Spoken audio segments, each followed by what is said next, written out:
2017년 2월 4일 작은마을교회 오전 말씀 묵상을 시작합니다. 우리 다 함께 찬송가 290장 함께 찬양하겠습니다.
언제나 주님을 배반하며 살아가는 이 인간들이 무엇이 그렇게 예쁘시다고 주님은 언제나 우리를 위하여 기도하여 주시고 계십니다. 아버지 하나님 너무나도 감사합니다. 오늘 하루도 말씀으로 하루를 시작하고자 하오니 주님의 말씀 가운데 언제나 거하는 우리 모두가 될 수 있도록 인도하여 주시옵소서. 이 모든 말씀 우리 주 예수 그리스도의 이름으로 기도드렸습니다. 아멘. 오늘은 말라기 2장 10절에서 16절까지의 말씀입니다. 우리는 모두 한 아버지를 모시고 있지 않느냐? 하나님이 우리를 창조하시지 않았느냐? 그런데 어찌하여 우리가 서로 배신하느냐? 어찌하여 우리는 주님께서 우리 조상과 맺으신 그 언약을 욕되게 하고 있느냐? 유다 백성은 주님을 배신하였다. 예루살렘과 이스라엘 온 땅에서 추악한 일이 일어나고 있다. 유다 백성은 주님께서 아끼시는 성소를 더럽히고 남자들은 이방 우상을 섬기는 여자와 결혼까지 하였다. 이런 일을 하는 사람은 그가 어떤 사람이든지 만군의 주님께 제사를 드리는 사람이라고 하여도 주님께서 그를 야곱의 가문에서 쫓아내실 것이다. 너희가 잘못한 일이 또 하나 있다. 주님께서 너희 재물을 외면하시며 그것을 기꺼이 받지 않으신다고 너희가 눈물과 울음과 탄식으로 주님의 제단을 적셨다. 그러면서 너희는 오히려 무슨 까닭으로 이러십니까? 하고 묻는다. 그 까닭은 내가 젊은 날에 만나서 결혼한 너의 아내를 배신하였기 때문이며 주님께서 이 일의 증인이시기 때문이다. 그 여자는 너의 동반자이며 내가 성실하게 살겠다고 언약을 맺고 맞아들인 아내인데도 내가 아내를 배신하였다. 한 분이신 하나님이 내 아내를 만들지 않으셨느냐? 육체와 영이 둘 다 하나님의 것이다. 한 분이신 하나님이 경건한 자손을 원하시는 것이 아니겠느냐? 너희는 명심하여 젊어서 결혼한 너희 아내를 배신하지 말아라. 나는 이혼하는 것을 미워한다. 주 이스라엘의 하나님이 말한다. 아내를 학대하는 것도 나는 미워한다. 나 만군의 주가 말한다. 그러므로 너희는 명심하여 아내를 배신하지 말아라. 아멘. 아담과 하와는 하나님께서 창조하신 사람들이지요. 하나님의 모양대로 형상대로 아담을 창조하시고 그를 위하여 하와를 창조하셨습니다. 그리고 아담은 하와를 보고 내 살 중에 살이요 뼈 중에 뼈다 라고 고백을 합니다. 아담과 하와는 하나님께서 만들어주신 동산에서 행복하게 살 수 있었습니다. 그러나 그들 앞에 나타난 사단으로 인하여 그들은 하나님의 명령, 하나님과 했던 약속을 깨뜨리게 됩니다. 선악과를 먹게 되는 것이지요. 그래서 그들은 하나님을 제대로 볼 수 없어 숨었습니다. 그리고 부끄러움을 알게 되었고 결국에는 동산에서 쫓겨나는 신세가 되었지요. 그 후 인간은 그런 하나님과의 관계를 회복하기 위해서 엄청난 노력을 해야 합니다. 그런 노력의 결과일까요? 우리는 하나님을 만날 수 있게 됩니다. 노력의 결과라기보다는 하나님의 은혜라는 말이 더 맞지요. 나뭇잎으로 옷을 만든 아담과 하와에게 가죽으로 옷을 지어주신 하나님의 그 사랑이 끝이 아니라 지속적으로 계속해서 그 사랑을 인간에게 보내주고 계신 분이 바로 하나님이시지요. 이러한 하나님을 우리는 한 분의 아버지로 모시고 살아갑니다. 그리스도인이라면 말입니다. 그런데 이런 아버지의 은혜와 사랑을 배신하는 것 또한 그리스도인들입니다. 오늘 본문에 이렇게 기록되어 있습니다. 11절입니다. 유다 백성은 주님을 배신하였다. 예루살렘과 이스라엘 온 땅에서 추악한 일이 일어나고 있다. 유다 백성은 주님께서 아끼시는 성소를 더럽히고 남자들은 이방 우상을 섬기는 여자와 결혼까지 하였다. 배신을 합니다. 인간이 하나님을 배신합니다. 하나님의 선민인 유다 백성이 하나님을 배신합니다. 어떠한 배신입니까? 거룩한 성소, 성결해야 하는 자신들을 더럽히고 우상을 섬기는 자들과 결혼을 함으로써 한 분 하나님이 아닌 다른 신들을 함께 모시며 살아가게 됩니다. 그것이 첫 번째 배신이요. 두 번째 배신은 이것입니다.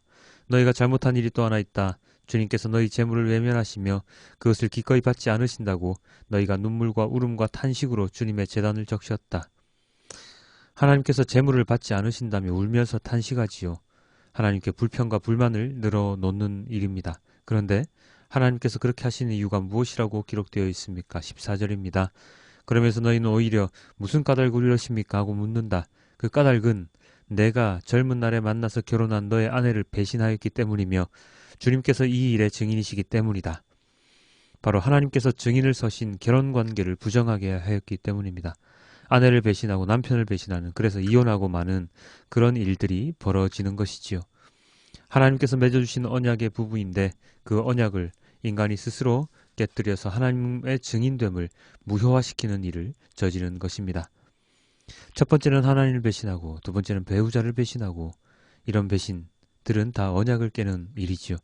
둘 다 하나님께서 세우시고 증가하신 일들인데 우리는 그것을 하찮게 여기고 배신하는 모습을 보입니다.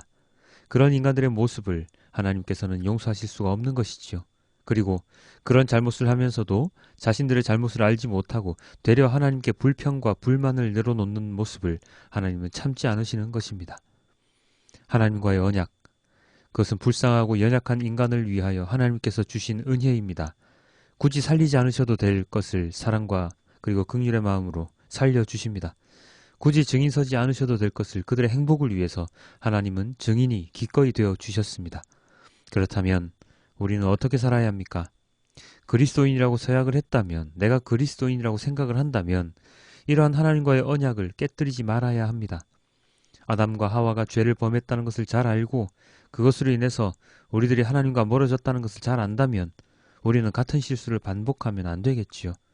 하나님께서 허락해 주신 이 기회를 잘 살려서 하나님을 다시는 배신하지 않는 자로 살아가야 하겠지요. 그것, 한 하나님을 모시고 살아가는 우리가 해야 되는 일이 바로 그것입니다. 하나님은 관계가 깨어지는 것을 원치 않으십니다. 부부 관계가 깨어지는 것, 이혼도 원치 않으십니다. 하나님과의 관계가 깨어지는 것, 그것을 주님은 죄라고 말씀하시면서 절대로 용인하지 않으십니다. 우리의 삶 가운데, 우리에게 주어진 수많은 기회 가운데 하나님과의 관계를 회복시킬 수 있는 기회는 우리는 절대로 놓치면 안 될 것입니다. 우리는 성실하게, 신실하게, 거룩하게 우리의 삶을 살아가야 합니다. 비록 순간순간 그런 삶을 사는 것이 힘들어 우리가 하나님을 배신할지라도 그래도 그럼에도 불구하고 꿋꿋이 하나님의 말씀을 기억하며 믿으며 말씀에 순종하기 위하여 노력하며 살아가야 할 것입니다. 하나님을 배신하는 자는 결코 살아남을 수 없음을 기억하며 오늘 하루 하나님을 배신하지 않는 자로서 살아가길, 한 아버지를 모시는 자로서 함께 관계를 지속해 나가는 그러한 하루가 되길 주님께 기도드립니다. 기도하겠습니다. 아버지 하나님 감사합니다. 주님께서 주신 그 은혜, 언약, 우리가 깨고 우리가 배신하고 있습니다. 우리는 주님을 늘 배신하지만 그럼에도 불구하고 주님께서는 우리를 위해서 언제나 기도하시고 우리에게 사랑과 긍휼의 마음을 주십니다. 이러한 주님의 마음을 알도록 하여 주시고 다시는 동일한 실수를 반복하지 않도록 하여 주시고 혹여나 동일한 실수를 반복한다고 할지라도 또다시 돌아올 수 있는 기회를 주시고 돌아왔을 때 잘 돌아왔다라고 우리의 등을 또다시 토닥하여 주시는 주님을 기억할 수 있도록 오늘 하루를 인도하여 주시옵소서. 하루하루 살아가는 것이 힘든 시대입니다. 하나님 아버지를 믿으며 살아가는 것이 힘들어지는 시대입니다. 그럼에도 불구하고 그리스도인으로서 온전한 그리스도인으로서 살아가는 우리 모두가 될 수 있도록 주님 또한 인도하여 주시옵소서. 내일 주일 주님과 함께 예배하는 그 시간을 또다시 기다리며 오늘의 이 모든 말씀 우리 주 예수 그리스도의 이름으로 기도드렸습니다. 아멘.